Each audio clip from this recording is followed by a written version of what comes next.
it's not going to drive like your car. And then you're going to hop to your car and it's going to be a little bit different than your car. And you are just totally dialed in to this fake version of your car.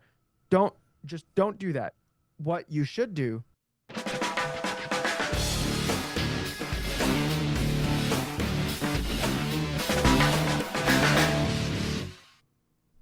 Welcome to episode number 5 of Inside Sim Racing. I'm Brian Bielanski. Welcome to the show.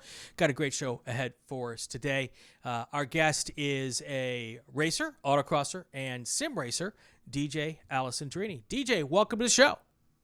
Brian, I'm gonna have to say that intro music is bringing me back to like the early 2010s with the guitar riff and the graphics are a little bit better than they used to be, but just that little thing, I almost thought I was gonna see Ganji talking about like some Thrustmaster pedals or something. That brought me back. That stuff is still on this channel. If you want to scroll down a bunch of a ways, while. The Thrustmaster stuff is still on the show. So, and of course, Darren's still part of the channel. Again, the renewed Inside Sim Racing channel. It's funny, when we did the first podcast, a lot of the comments were like, "Man, that music brings me back. We love the music." So, and kudos to Trinity, our graphics guru for the new animated opens and everything. We really love that. If somebody was like, "What is the intro music to Inside Sim Racing?" I don't think I would have been able to guess it. But the moment it played, it was like I felt like Pavlov's dog. Like I started salivating for some like old school sim racing content. I was like, "Come on, tell me about some potentiometers and pedals and stuff. It's gonna be great." I love it. Welcome to the show. Thank you for being here. Thanks for having me. Dave Ogburn, who was our guest on the last episode, suggested, "Hey, there's a guy you got to have on the show," and I just didn't realize I didn't put 2 and 2 and 3 and 4 together. I just finished up at Solo Nationals, the SCCA Solo Nationals last week from Lincoln, Nebraska. And my last show from Solo Nationals on the Inside the SCCA podcast, which I do, was with a guy you know really well, this dude, Tom O. Oh, was Tom on the podcast? Tom O was on my podcast, and I didn't realize that you and Tom are the Lizard Brains podcast. I knew he was on a podcast, and I think I remember that it was Lizard Brains, and I didn't connect you with it until you sent me your Discord information today to connect with your podcast. So Tom O's a great guy. We love Tom. Yeah, Tom's great. Honestly, he carries the whole podcast. I'm the way less interesting one. But yeah, the conversations that me and Tom have on that podcast are conversations that we had during lockdown and COVID, where we were just talking about competition, racing, driving. We talk about everything about racing except the car. We're really not car people. We're more competitors. And we're just chasing that next dopamine hit. So that's why we call it lizard brains, is because the lizard brain is just chasing the next dopamine hit, whatever form you find that dopamine in. One way we do not find dopamine in is by a car hood being open and a bunch of people standing around looking at an engine going, yep, that's an engine. We don't dig that at all. But everything else involving racing, we have conversations about, and we really dig deep into the mental side of racing, and then just like we do our best to try to put to words like the feelings you get when driving a car and what we should be aiming for to optimize both the car, but then also the competitor itself. And just, there's really not that many podcasts out there that talk purely about driving, and they kind of stay away from like car stuff. Right. So that's kind of where we sit. So if you want to check out like the competitive aspect of racing and maybe laugh a couple times along the way, then come check out the Lizard Brains podcast. We start every show the same way with the same question for every first-time guest, and it is this: how did you get mixed up in this crazy sport of sim racing? Yeah, so we'll go back to 2014. I went to my first autocross event, and I was traveling a lot for work then, so I could only do like 4 events a year. So I did like 4 events in 2014 and then 4 in 2015. And I was just traveling so much for work, and I was kind of sick of it. And so I got a job where I wasn't traveling, and I went to like 24 events in that 1 year, including Mm. my like first national event for autocross with the SCCA.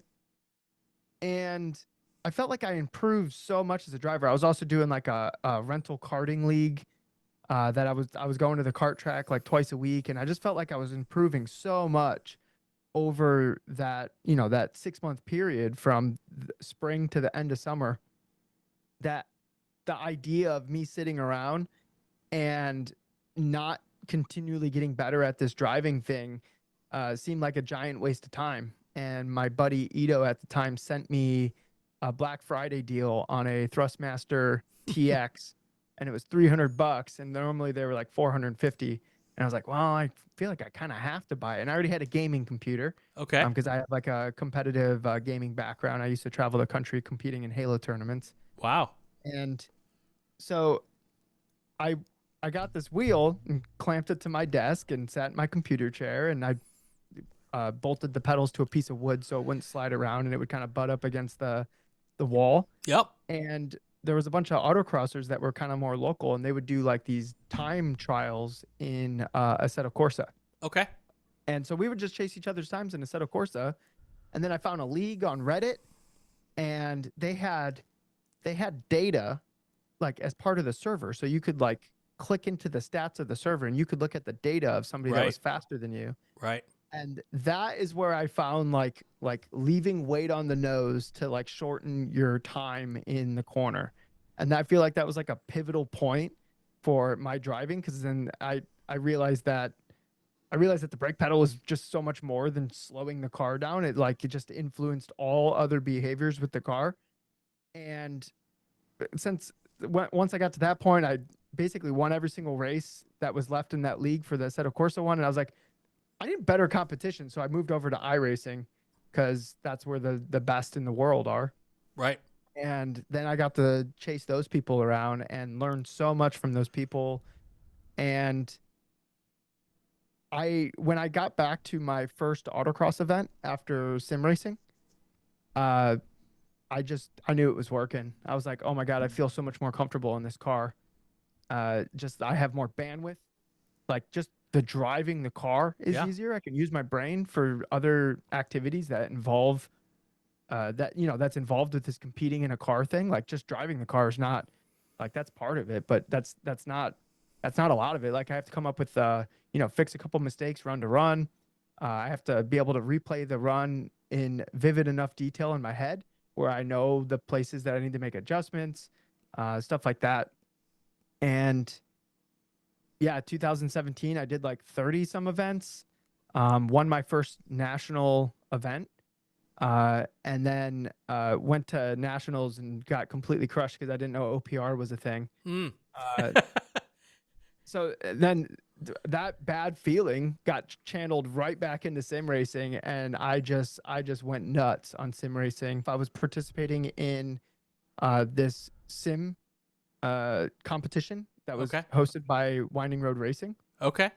and it was just a bunch of NC Miatas, and there was like 50 people signed up, and the winner got they called it a test, but when I won it, and it came down to I had like a race lead, but then the last race was like they got rid of all the points, and it was like you just had because I was in the lead for the regular season, I had one additional point uh, to Right. whoever was in second, and I was like, cool, all right, so I have to win this race. So it's something that Dave Ogburn was talking about on the last episode, where you kind of do like this last lap practice. Right. Well, throughout that season in that sim racing competition, I kind of picked out people that were fast, and I would work with those people. We would practice together to try to separate ourselves from everyone else. Because if anybody's going to win, like if I take the fast people and the fast people work together to get even faster, then now instead of a one in like, let's say there was like 15 people that had a shot to win it. So if I take, two or three of the fast people, so now it's a 1 in 4 chance because we Sure. have just separated ourselves from everyone else, right? So we were practicing a lot with that, and we would do that last lap. This is what David Ogburn was talking about, that last lap simulation. So you would just every lap was the last lap. So you come across the line, boom. Now it's the last lap. But before it was the last lap, right before you cross the Yeah. line. But now it's the last lap, and you would just do that over and over and over and again especially with the NC Miatas because they were a little drafty. So Sure. you would see every scenario over and over and over again. And then when it came time for these races, I already knew how it was going to play out. I would Yeah. be in third, and I'm like, I know exactly how to play this. Yeah. And Like- what was cool with that experience is that really translated into real life because you see things happening before they do. Right. Right. Let's think back for something you said right at the beginning, which I thought was really interesting. You mentioned that you felt on the sim that the brakes were doing more than just slow the car down, which is you felt weight transfer, and that's something we don't typically feel in the sim. So how did you figure that out in an early sim? So on the data, it was showing that they were actually like, I would be on the brakes, so my speed would come out. They would brake later, and then our speeds would like match up on exit. So like the speed trace. And then when I was starting to look at like the telemetry and the inputs, I noticed that I was popping off the brakes too quickly. So I started trying to like mimic what their brake trace looked like into I forget which track it was. I think it was Motorsport, into like turn 1 and turn 2 at Motorsport. And I would go back to the server and look at it. Did I get it? Did I get it? Did I get it? And I found out it was like when the car was balanced on its nose all the way down to apex, and then you drive out, that mimicked those brake traces. It was also really fast. It was also like more predictable to drive because I just had more control over like what was happening. And I don't want to make it sound like oh, I just like did the inputs that they did, because I think when you're driving, you can't actually think about the inputs. I bring this up a lot when coaching, and a drummer doesn't think about every single drum that they're hitting when they're like doing like an entire rhythm. They don't think about what their left hand is doing, and then also their right hand, and then they're like their left foot, and then their right foot, and then they like thinking about all these separate things at once. They can't do that. What they think about is the beat. Mm-hmm. And then the muscle memory in their hands and feet will take over and create that beat. So when we're driving the car, we can't think about all the different inputs and the way that they're blending together and all this stuff. But you know what we can think about? We can think about the tires, and we can think about where the weight is. If you focus on the right things, then everything gets way easier. That's interesting that you mentioned the drummer thought process. We're getting ready to do a show with Suelo Almeida, and he is a concert pianist. And it dawned on me. I saw something in one of your social media profiles. You're a trumpet nerd. Yep. I'm a saxophone and clarinet player, and it dawned on me that I was not practicing my sim racing the right way, because when you're learning a piece of music, it might be a 10-minute piece of music, and you may play 9 minutes of it perfectly well or well enough, but there's that one section of the song that you don't get right. Well, you don't play the whole song over and over again when you only have one section that you're trying to learn. And if I apply that process to practicing on the sim, I could go corner by corner and learn the section of the music or the section of the racetrack, get one section down, or if I have a problem section, and instead of running, a 2.5 minute lap at Road America over and over again when I'm only screwing up the carousel, why don't I just practice the carousel over and over again until I get it right? Yeah, to keep going with the music analogy, you could practice that single piece of music and maybe become pretty proficient at it. But if you actually want to get better at playing whatever instrument it is, the learning exercises and scales and turning all these, the different steps in between notes and different variations, because you can only go up and down notes so differently, right? Right. Like it starts to turn into a pattern.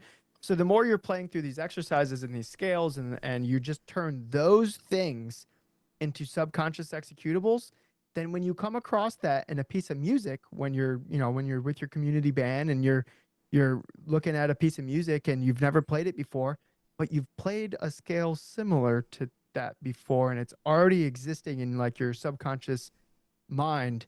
So to be able to just do it without, you've never seen that piece of music before, but you have all these like tools built in where those tools get like released and you don't even know where they come from. Yep. But you've built them in as subconscious executables over a long period of time and a lot of time in practice. And that's what sim racing is great for, is you get to build all these subconscious executables that exist, and they can, you can leave them just in the sim racing world and be perfectly fine. But if you're jumping in between karts, sim racing, track stuff, autocross, whatever, and you're constantly doing all those things at the same time, the time that you're putting in on the sim racing directly transfers over to the Yep. stuff that you're doing in real life, because you're building those subconscious programs. You're going to have more bandwidth when you go back out on the racetrack or the autocross course or your local karting league or whatever it is, whatever you're competing. And I think the more ways that you compete with driving is going to be more beneficial. Yep. I say in the music world we call it sight reading, you know, Yep. and there are people that do that really well, and there are people that don't. And I think though sim racing helps lower the need to sight read at the real racetrack, because you can learn so much about a particular track. You know, back in the day when I started doing this in the 80s, there was no video to watch. There was no YouTube where you could watch 100 laps from someone else on a particular racetrack. There was no telemetry for the people at my level, and I don't think there was even very much telemetry even at the Formula One level at that point. So you were spending the first session learning a racetrack, you know, and you had to sight read a racetrack when you went to a track for the first time. And now with all of the stuff that we have between videos and telemetry and sim racing, sight reading is kind of no longer needed when you get to the racetrack on a regular day, unless you go into a racetrack that's not on any sim. Yeah, So, I mean, I still think the ability to just jump on a racetrack and learn it in a couple laps, you can practice that in the sim. right. You should be like, anytime a new racetrack comes out in iRacing, I'm all over it, and I treat it just like if I just showed up there in real life. I do my best to keep the thing on the racetrack. I do my best to come up to speed as fast as possible. I dial in brake markers. I dial in angles at apexes. I dial in like positioning where I should be, and I'm hoping within like 4 to 5 laps, like I'm 99% at pace on that racetrack, because sometimes especially with coaching, like sometimes you get to a track and you're helping somebody on it, and they throw you in the car and you got to put a data lap together, and even if you've seen it on the sim, like you still have to put a lap together in a couple laps. You can't just go burn the thing down in 20-30 minute sessions and then come back and be like, well, I hope there's car left for you for the rest of the weekend. Like, you got to get that thing done in a couple laps, and it has to be well enough executed where there's some data to be gleaned off of it. So Yeah. but I think building in the foundational things that you'll need to put a good lap together, whether it's a new track, whether it's an autocross, whether it's a track that you can drive unlimited laps in sim racing, I think that's super important. It's an important thing to practice. I don't think you just have an inherent ability to do that. I think it's a practice skill. It's interesting that you say that, because I'm doing a challenge. I've given myself a challenge to drive every track and every car on iRacing. So when you add them all together, it's like 150 cars, 150 tracks approximately. So it's like 300 episodes, lots of content to be done. But that would be I was just going to do it for fun. But now that you say this, now maybe I do it as that exercise. How quickly can I get to speed on either a brand new car or a brand new track? So one of the ways that I'll use sim racing to help prepare for a track, and I see this too often. So I hope this episode gets a lot of views, and if there's one thing that anybody takes away from this, is don't pick the car that you think is going to drive the most like yours and then just do a million laps in that car on that track. Don't do that, because it's not going to drive like your car. And then you're going to hop to your car and it's going to be a little bit different than your car. And you are just totally dialed in to this fake version of your car. Don't do that. What you should do is drive 30 different cars on that track. So if it's like 5 laps and 30 different cars, you're going to be so much better prepared for that track, because you jumped in this car that drove different, then you jumped in another car that drove different, and then you jumped in another car that drove different. If you can do it across different simulators as well, because then the physics is a little different and this one drives a little different, but you're figuring out how to create a lap on that racetrack. So then when you get there in real life, you're just doing it again. You've already done this 30 times. It's just another car on that racetrack. You already understand the give and take to create a lap time, the places where you should be a little careful, where this type of car that has this behavior can catch you out, right? Like you've learned all these things from all these different cars that you drove. So what's just one more car to drive on the racetrack? Don't pick the car that's going to be like yours, because it's not going to be like yours. I can hop in 2 different cars that have the exact same parts on it, and you can even adjust the knobs, all the shock changes, spring rates, everything be the same. I'll jump in 2 different cars. They'll drive different from each other. Yeah. No 2 car in the real world is the same. And so there's no way that sim car is going to be exactly the same as your real car. That's just not going to happen. Yeah, that's brilliant. All right, we're done. That's this episode of Inside Sim Race. No, I'm just kidding. What a great nugget of information. So it's interesting you say that, because I cover lots of different motorsports, and I cover a lot of IMSA. And I was talking with a team at one point in time, and they had come to the 24 Hours of Daytona with different setups in each car, because they just wanted to see what it was all about. And when they figured out that, okay, setup A was a little better than setup B, they put setup A on the other car. And it still wasn't the same. You can get it close. And those are professional cars. If Yep. there's more likely a car to be the same, then it's going to be those cars. I'm talking like, I don't know what the cars were. What were they, like GT3 or GT4 or? They were at that time they were the Daytona GT car. So they were 2 Porsches. Okay, yeah. So those are were they? Oh, so like GT1 or GT2 or whatever? Yeah, I think it was GTD is what they called it, GT Daytona. So it was like Gotcha. the Pro-Am version of the GT1 So car. once upon a time, those were factory cars, Yes. and then they turned them into GT3 cars. Okay, Correct. so those can have the variations, because like those cars are going to have variations like literally off the factory floor. Correct. Unless the thing's like tube frame, and it's a relatively modern one, because the tube frame ones, those are going to be way different from each other, because a lot of those are like hand built. Yeah. But a lot of the times, like the pro cars nowadays, like a setup will transfer. Just Pretty because well. everything's been like so like fine tuned.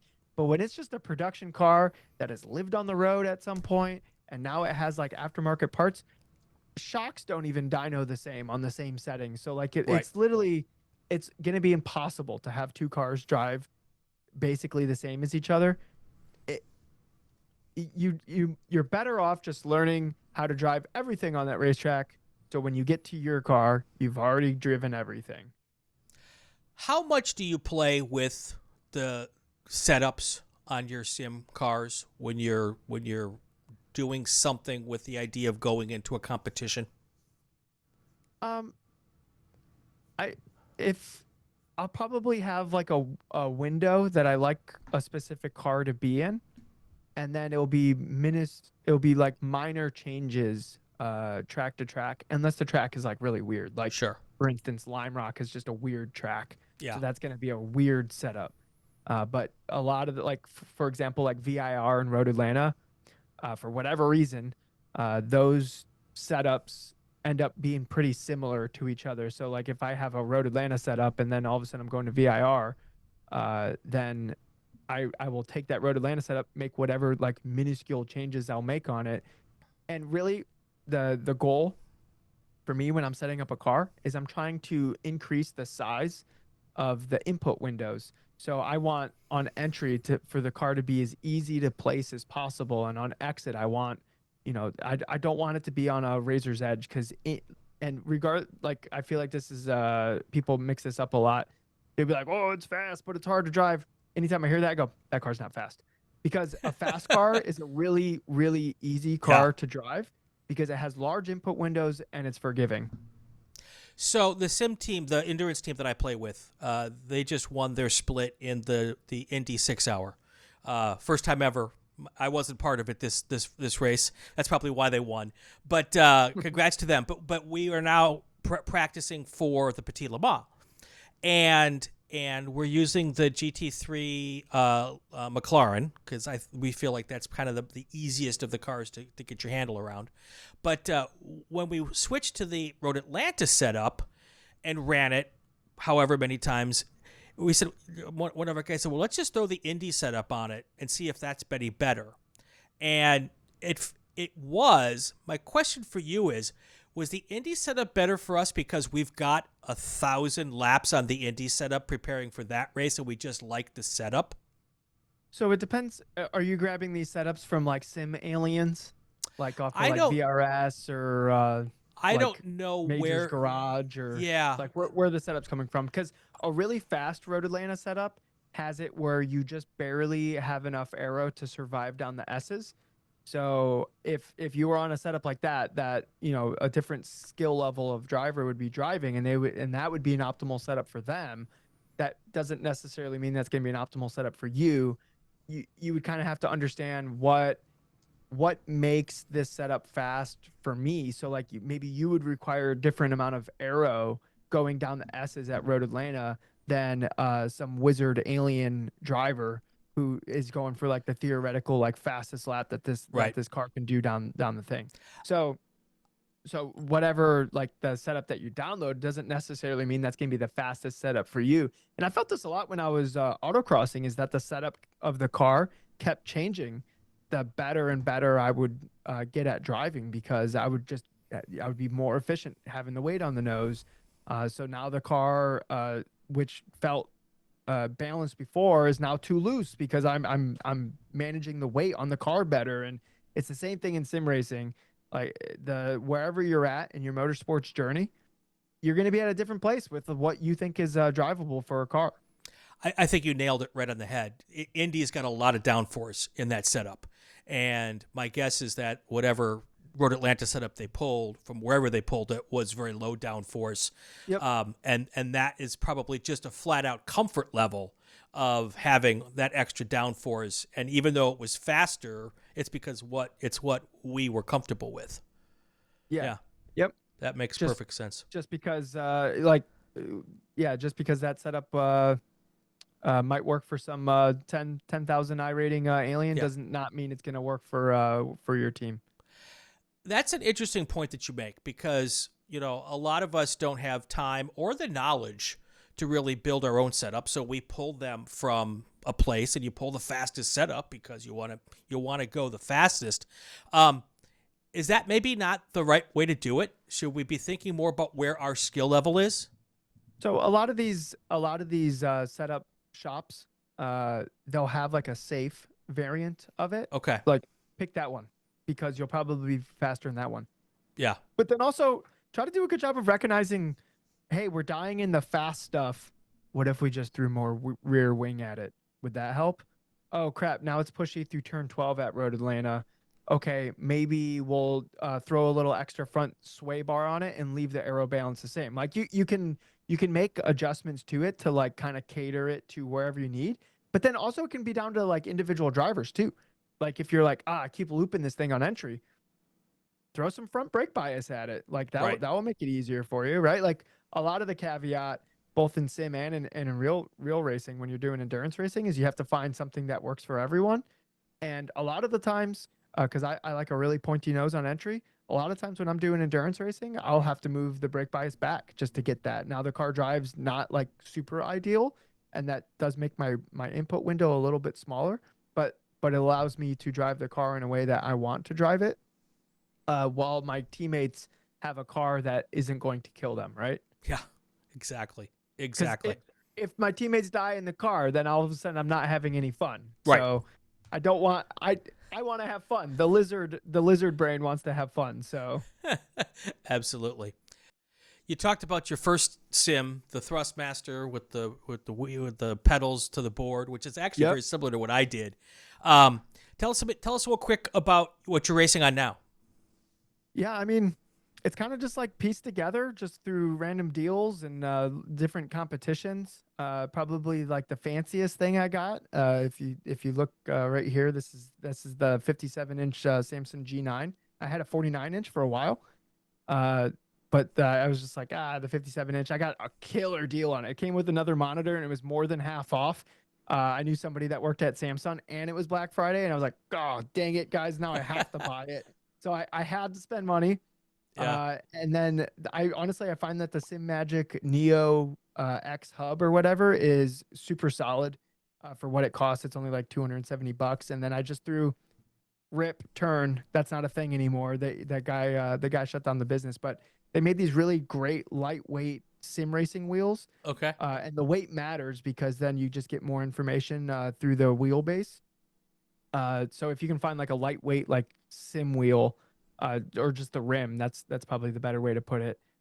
So that's connected to the base, so it's a D wheel. It's like it doesn't have a top on it, which I Right. think is nice for your screen because if you have a full wheel, it kind of blocks some of the screen. I have a full wheel, kind of sitting off to the side that I'll bolt on if I like drive some like rally cars or something. But for the most part, I just use that D wheel, and that's connected to a VRS direct drive, direct force, whatever they call it.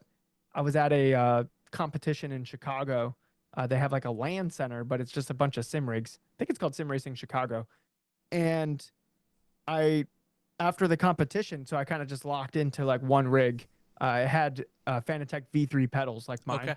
And I was like, cool, I don't have to learn new pedals. I'm just going to sit at that one. And they had really nice pedals. They had Husenvelds and like the Sim or the Simicube. Simicube, like Yeah. the active pedals. And I was like, the Fanatec V3 is perfect. I'll sit down on that one because those are just the pedals that I knew Right. for this competition. And but it had a VRS direct drive base on it. And at the time, I was on a Simicube, or not a Simicube, a AccuForce that has like a little stepper motor in it. And the direct drive from VRS was just, I just felt like a stretch in the tire, like right at Okay. that last little bit, and I didn't feel that in the AccuForce. And I was like, oh, that's pretty legit. I feel like I need to spend $900 to have that little extra feeling in there, and it felt 99% as good as a Simicube, but it was like half the cost. So to me, it was a no-brainer to just go with the VRS base. Nice. But like since then, guys, you literally can't go wrong. There's so much good sim equipment. I think Sim Magic's kind of killing it for like the value. Yeah, like there's just so many good sim options at this point. Yeah. It's honestly super good. I got a rig. eBay used to do these 30% off sales on like everything on the whole site, and there used to be this company. I don't know if they do it anymore. I haven't seen any. They're really not that great of rigs, so I wouldn't recommend one unless somehow you get it 30% off. But it was literally below the cost of what the Illumistrut would cost. I ended up with a Illumistrut rig. So and that's been the rig this whole time. I will Nice. say when I crash and the wheel gets a little bouncy on its Yeah. bump stop, it kind of shakes the whole rig and everything sounds like it's breaking. So it's not like the most sturdy rig in the world, but it's definitely better than most. And it was only like $300 for a Lumistrut rig, so I really couldn't Nice. complain. Nice. If I was gonna upgrade anything, it would probably be the rig, and then that would allow me to upgrade the pedals. But honestly, the Fanatec V3s, here's the cheat code, guys. You put 10,000 hours into them, and then you sell them for $20 less than what some other barely used Fanatec V3 pedals would go for, and you just keep cycling them in. This is like my third set. Like Yeah. they just kind of get worn out over time, and you sell it for $280, and then you find some PlayStation boy that fell off a Gran Turismo, and you buy his Fanatec V3s that like never saw any kind of use at all because like who's playing Gran Turismo? Yeah. And then and then you have basically brand new Fanatec V3s again. There's so much gold coming out of this show. This is awesome. Yeah, All right. that's the cheat code. There you go. There you go. All right, here comes our final couple questions here, kind of a rapid fire thing. What's your favorite sim racing platform? Like the software? Yeah. iRacing, because that's where the competition is. Yeah. What's your favorite sim racing track? Oh, sim racing track. Is this a track that I probably will never get to in real life? It's up to you. Okay. I hope I get to this track in real life. But Bathurst. Yeah. Fingers crossed. Come on. I got a dream, right? I love Bathurst. That's just a crazy ass racetrack. Favorite car, sim racing car?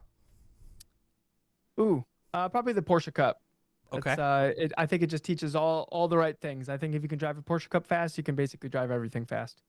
Favorite sim racing series or, weekly race or I've been really enjoying the GT4, especially after the latest update. I feel like they really drive like cars. Like they were already pretty good, But after this latest update, I'm getting like some like brain tings of like, oh, when I've driven a GT4 Cayman, that's exactly what it did. That's kind of cool. I didn't realize it was doing the wrong thing before. And so it's like hitting like parts of my brain that normally they didn't hit. So right now I'm really enjoying those, but I would say my go-to is probably the Porsche Cup, just because uh, all those people are just absolute slayers. I love waking up early in the morning and hopping in some European splits, because the Europeans are savages and I love racing against them. They make me a better racer. Nice. Another cheat tip right there. All right, last question. Or not even a question. Tell us a story. Tell us a story about your most epic sim race. And it doesn't have to be one that you won, but what was your most epic or one of your most epic sim races? Oh my goodness. I don't know if I can narrow down like 10,000 sim races here, Brian. But one's kind of have to stick out. Was it your first win? Was it your whatever? There was this, and I helped put the event together. That's what makes it a little bit more epic. But I used to run a league called Grid Life iRacers, and the league brought Grid Life so many new competitors, and like I'd say a good percentage of the GLTC field went through this league and eventually ended up racing for real at Grid Life. And Grid Life was hired to put on like a party at SEMA, and me and Kyle Heyer, who's like the motorsports presenter director person over at Grid Life, Yep. we thought it would be cool if we threw like a sim competition where people at the show could participate in it, but then also people from the community that weren't at the show could also participate in it. So in like the esports arena in Las Vegas, we held an event, and it's on YouTube somewhere. And the time, because it was like a late night party in Las Vegas, and I'm on the East Coast, that's West Coast. So I woke up at like 2 a.m, slammed a Red Bull, like got some warm up laps in, and I did a race at like 3 a.m. To try to compete against it was like 30 or 40 other people, and I ended up winning it barely. I was not the fastest person. I was in third place, but you know that like last lap thing that I talked about where you're like, oh my God, I'm going to win this thing. I saw it happening. It was Road Atlanta going into turn 10, and these two were kind of like leaning on each other. And that was the only reason I was close to them. They were faster than me, but I was like, they're going to, I already know how this is going to end up. So I gave myself the appropriate space. They kind of like door banged a little bit. I drove by both of them, took the win. Nice. It was pretty epic. Very and cool. The interview was, because so I'm all sweaty. It's the middle of the night. I was racing in VR at that time, so I'm holding the headset in front of me like a microphone, and it cut to I have the stream on one of the screens, and I'm getting interviewed after the race, and the commentator goes like, "Oh, let's give it up for DJ," or something like that, and a crowd roared. A crowd for sim racing, and nice. I'm in my basement, and I hear the crowd, and I'm talking about it right now, Brian, and I'm getting chills. But like, that's probably like the most epic thing ever, because how often are people cheering for you playing a video game in your basement? Like that just doesn't happen. It was so cool. That was such a cool moment. That's awesome. That's awesome. All right, last two questions. What are you doing now, sim racing wise? Are you in a regular league that you do? What's your normal sim racing routine these days? I would say most of the time I'm sim racing. It's preparing data for coaching, unfortunately. It's or fortunately, but I really do the enjoy the competition. The Lizard Brains podcast, we hold winter like special events that are broadcast, and we get we try to get prizes and sponsors and stuff like that, and we try to make it like a big event, because hosting a weekly league that has like really nice production is really, really hard to do. It's just really cost prohibitive. So instead of just like a weekly league, we hold like a once a month, like, 4-hour endurance race, or Nice. 5-hour, 6, or this or that. And we'll do them in interesting cars, or really popular cars, or competitive. And we kind of just like pick the best, and we put on a show, and people can be part of the show. Cool. So that's probably like the competing that I'll be doing this winter, but then also like officials and other stuff that pops up. But really, I'd say most of my time sim racing right now is putting together data for to help people get good at this driving stuff. Nice. And in the real world, are you doing any racing real world? Yeah, I mean, I've never driven more in the real world than I did this. I haven't fully added it up, but I'm over 50 days driving a car in anger at slip angle so far for this year, which is the most I've ever had. And just like you, I just got back from solo nationals. Oh, Uh, and I ended up winning my first national championship in D Street. very Uh, nice. took down some freaking juggernauts, and they pushed me There's some so hard. aliens at D Street. Yeah, they pushed me so hard to really really nail down this driving stuff, and I'm super grateful to all them. But yeah, I have a race at VIR in like a month, and before that, I'm doing an endurance race at CMP, and then I'm supposed to fly out to California and race a spec Cayman, and then I just put something on the calendar in Road Atlanta. So Brian, I'm living the life over here. It's great. It's amazing. I'm gonna try to drive 70 days on track before the year's over. That's what I'm gonna go Wow. for. That's a good goal. That's a good goal. All right, here's where you get the chance to thank all of the people that help you do all the fun stuff that you do. The floor is yours. Oh well, I'll thank my one lap teammate Peter Lear, who's also the guy that gave me that free race car. So he kind of kicked all this off. I don't know what would have happened without Peter. I have another Peter. That's the guy I autocross with. His name is Peter Schnorr. I have two generous Peters in my life, is what I generally say to people. And then I'll thank my wife Christine, because she's been here since the very beginning. We've been together for 11 years, and 11 years ago is kind of when I started this little motorsports journey. I was just like, oh, I don't know, this might be fun. And 11 years later, here we are. So, Yeah. and she's been here. She's watched the whole journey. So, and she's been very patient the whole time, I will say. Yeah, doing this without a partner that's supportive or at least accepting is really important. Yeah, it's very time consuming. I'm basically never home any weekend. A lot of times it's Friday at 3:30, and I'm jumping in a car or on a plane to go to somewhere. So I'm just never home for the weekends. A lot of times during the middle of the week, like I'm also not home. It helps having a job where I'm like full remote, Yeah. because then I can just work wherever. I've definitely worked on the side of racetracks before. I just got my laptop, and I'm like, yeah, I'll do laps in a little bit. Like, she's like working remote, like you just got to make it work. Right. Right. Thank you. Great conversation. I appreciate Yep, it. thanks for having me, Brian. I appreciate it.